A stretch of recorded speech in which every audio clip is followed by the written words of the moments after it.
Hey, bonjour tout le monde, j'espère que vous allez bien. Bienvenue dans une nouvelle vidéo dédiée à KVM. On reprend par rapport à la vidéo précédente, ou si vous n'avez pas suivi la vidéo précédente, je vais juste faire un rappel.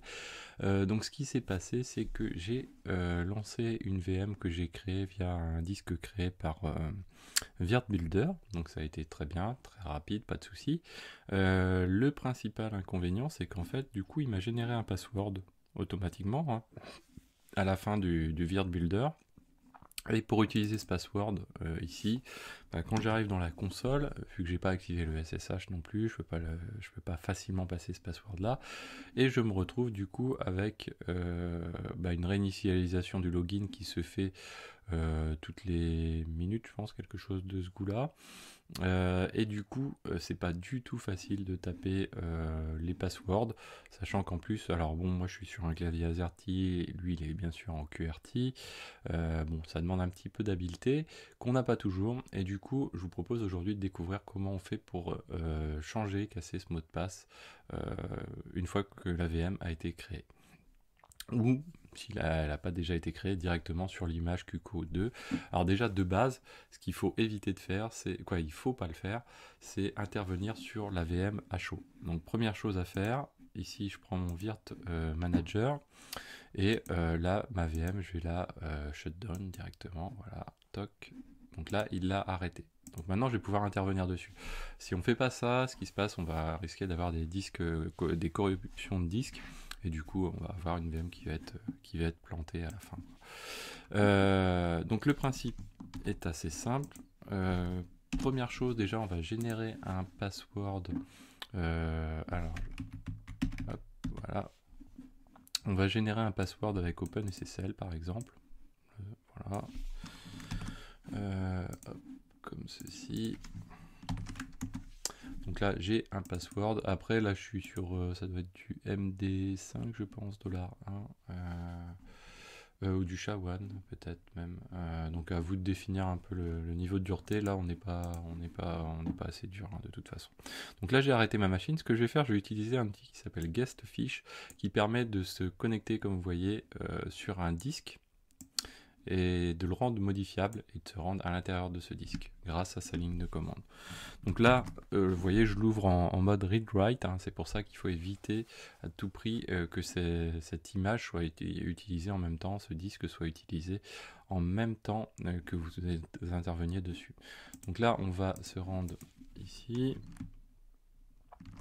Hop, on va regarder le password à côté, comme ceci. Donc là, on arrive dans la ligne de commande GuestFish. Donc là, on va taper Launch. Alors, qu'est-ce qu'il nous dit yes, je pense qu'il va falloir lui passer un petit sudo. Launch. Voilà, donc là, on l'a lancé.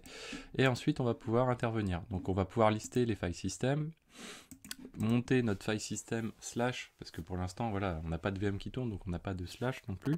Donc là, on va list file system. Et donc là, on s'aperçoit que notre file system il se nomme dev sda1. Donc ce qu'on va faire, on va faire un mount de slash dev sda1, comme c'est notre partition principale. Et du coup, on lui monte slash. Voilà. Donc là, on a monté slash. Et du coup, maintenant, on va pouvoir aller parcourir nos éléments. Et ça va à savoir, bien sûr, que les mots de passe se situent dans slash tc shadow. Et donc on retrouve ici notre mot de passe route, notre fameux mot de passe route, qui se termine au niveau des 2 points. Donc là on va aller modifier tout ça. Hop, on fait bien attention de ne pas faire de typo. Je sais pas si le... Ouais, non, je vais dire peut-être une bêtise. Hop, voilà, donc là j'insère mon mot de passe. Alors moi il est simple, hein, mais je vous invite à mettre quelque chose d'un petit peu plus poussé, que ce soit en termes de volume de caractères et que ce soit en termes de type de chiffrement. Et donc ça, on va l'enregistrer. Donc voilà. Pour que ce soit pris en compte, derrière, on quitte simplement. Je crois qu'il est possible de faire une commande qui s'appelle flush. Non, on va quitter directement, je pense. Voilà. Et derrière, on va relancer notre VM. Ici, voilà. Toc. Donc, on l'ouvre. Donc il a lancé, donc il est reparti sur le disque. Si je tape root, je tape Ubuntu. Alors l'avantage de Ubuntu, c'est que QRT ou AZERTY, on n'a pas de souci. Et vous voyez que là, je suis sur la machine. Donc pas de souci. Pas de souci, je suis bien dessus. Voilà, donc quoi, on est sur une Ubuntu, hein, donc 4 slash 4 slash etc. Oui. Ah non, on va avoir un étoile lise. Voilà. Quelque chose comme ça. Donc vous voyez qu'on est bien sur une 1804, il n'y a pas de souci. Alors une autre méthode aussi pour faire le changement, donc toujours bien penser à arrêter la machine, shutdown off. Et derrière, l'autre méthode, c'est celle-ci. Donc là, on peut utiliser une ligne de commande qui s'appelle virt customize. J'ai l'impression qu'il se base sur Cloud Init pour faire ces modifications. Et derrière, donc on va passer ici notre image.